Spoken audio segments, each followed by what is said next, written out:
Allt sem þú þarft fyrir ásatíðina færðu í Djós. Þátturinn í boði Djós.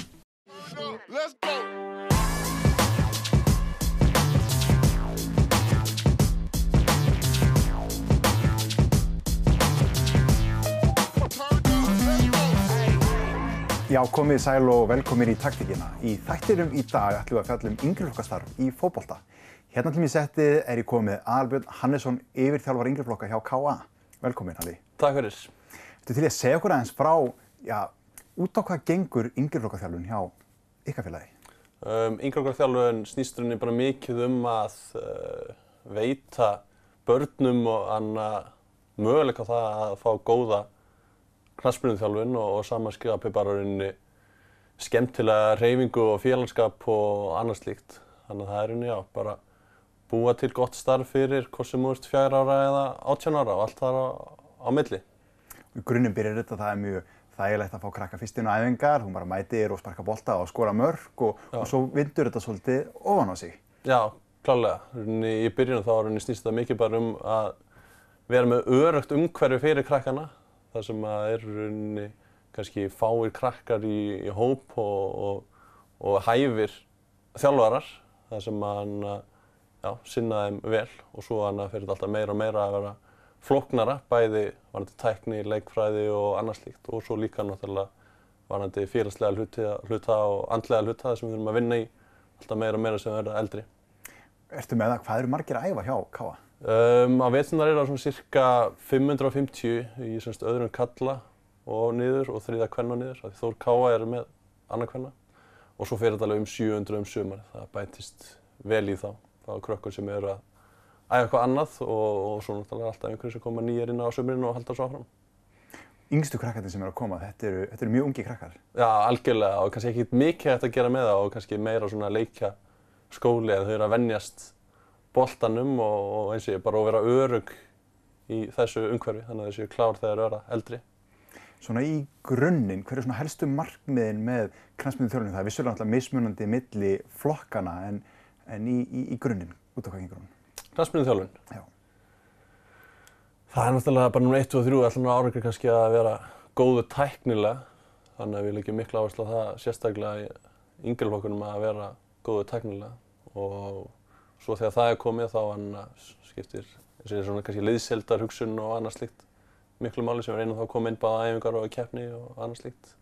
Þið byrja að keppa þarna í 5 manna bolta, færist síðan upp í 7 til 8 manna bolta og svo 11 manna bolta, þannig að það ákveðin stokk þarna á leiðinni. Algjörlega, og meira að segja núna ætlum við að prófa að spila bara 3 inn á í 8. flokk, af því að krakkarnir kannski eru ekki alveg komið skilning á samspili og annað slíkt, þannig að við ætlum að prófa það núna á stefnumóti sem að 60-700 krakkar koma eftir 2 vikur í Bóen og það alltaf að prófa 3-3 í 8. flokk og halda áfram 5-5 í 6-10 ára þar sem þau kannski hafa smá vit á að senda á milli og annað slíkt.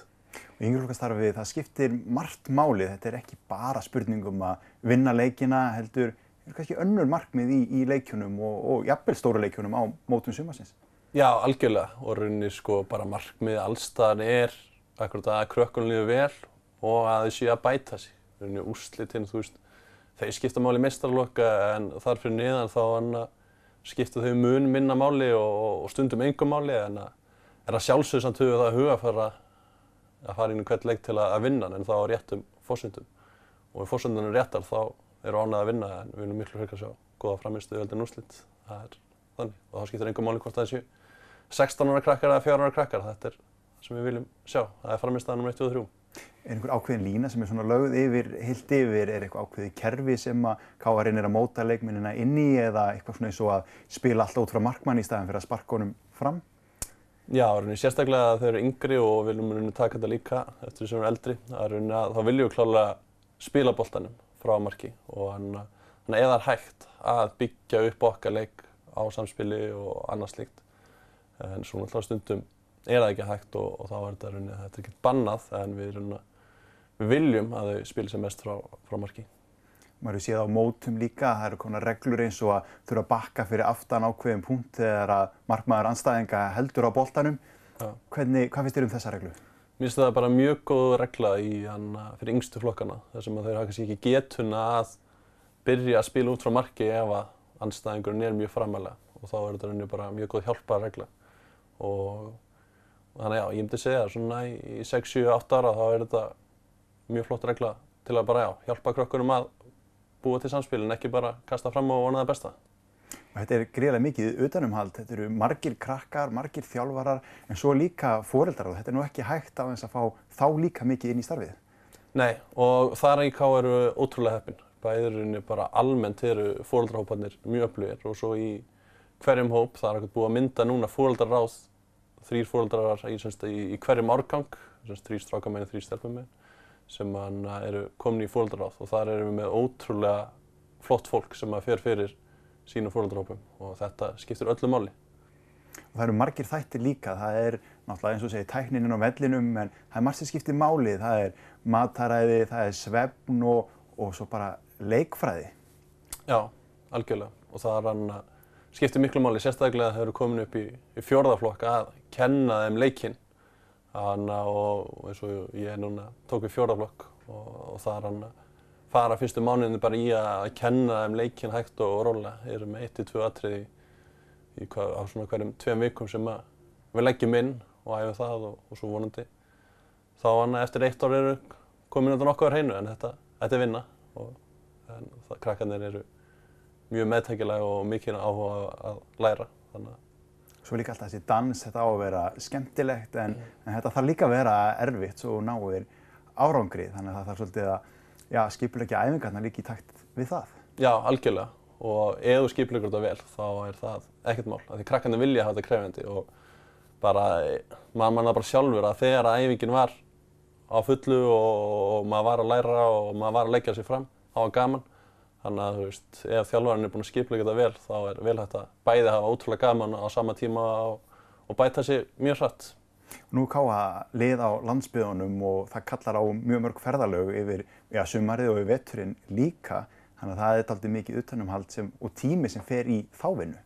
Já, algjörlega. Þannig að það kannski neikvæði punkturinn kannski tíminn og kostnaður, en jákvæði hlutin að okkar krakkar að þá fá töluvert meira heldur en til dæmis krakkarnir á höfuðborgarsvæðinu. Þessar ferðir þeir gefa krökkunum ótrúlega mikið, þannig að bara eins og í 3. flokk síðast sumar fóru við 4 sinnum til Reykjavíkur að keppa og þá náttúrulega þjappast hópurinn saman og myndast minningar og annað slíkt það sem kannski krakkinn í Val sem keyrir upp í, veit það ekki, Árbæinn að spila, þú veist. Það lítið sem situr eftir þar, þannig að þetta ókostur en ég held að það sé miklu meiri kostur og gefur okkur heilmikið. Nú landinu skipt líka upp í ákveðnar deildir eins og í 11 manna boltanum og þar K.A. Þór mjög öflug lið og oftast að raða sig í þessi efstu sæti þarna þyrftu þessi lið að komast meira suður myndur að halda eins og á Íslandsmóti. Já, það gerist fyrir nokkrum árum að við byrjuðum að fara suður í 4. flokk. Og það var mikið heillaspor og núna eru félögin að reyna að komast suður í 5. flokk bara til að fá fleiri jafningjaleiki. Því það gefur náttúrulega eðlilega eru K.A. Þór með svolítið öflugri hópa heldur en smærri bæjarfélög og það sem vilja mér þá akkurat eins og ég sagði áðan að þá erum við að horfa á frammistöðun og horfa á bætingar og slíkt og við gerum það með að mæta öflugum liðum einnig en ekki kannski að við sem kannski með 60 manna flokk að við vinnum hóp frá Dalvík sem eru 20 þrátt fyrir að eins og ég auðvitað og þá ég ekkert að gera lítið á Dalvík því að eins og Dalvík unnið gott starf en það gefur bara auga leið að þegar þú ert 2, 3, 4, 5 sinnum stærri að svona samkeppnisgrundvöllurinn ekki alveg til staðar. Já, iðkendafjöldin miklu meiri og K.A. vill þá meira bera sig saman við þessi stóru lið fyrir sunnan. Já, algjörlega.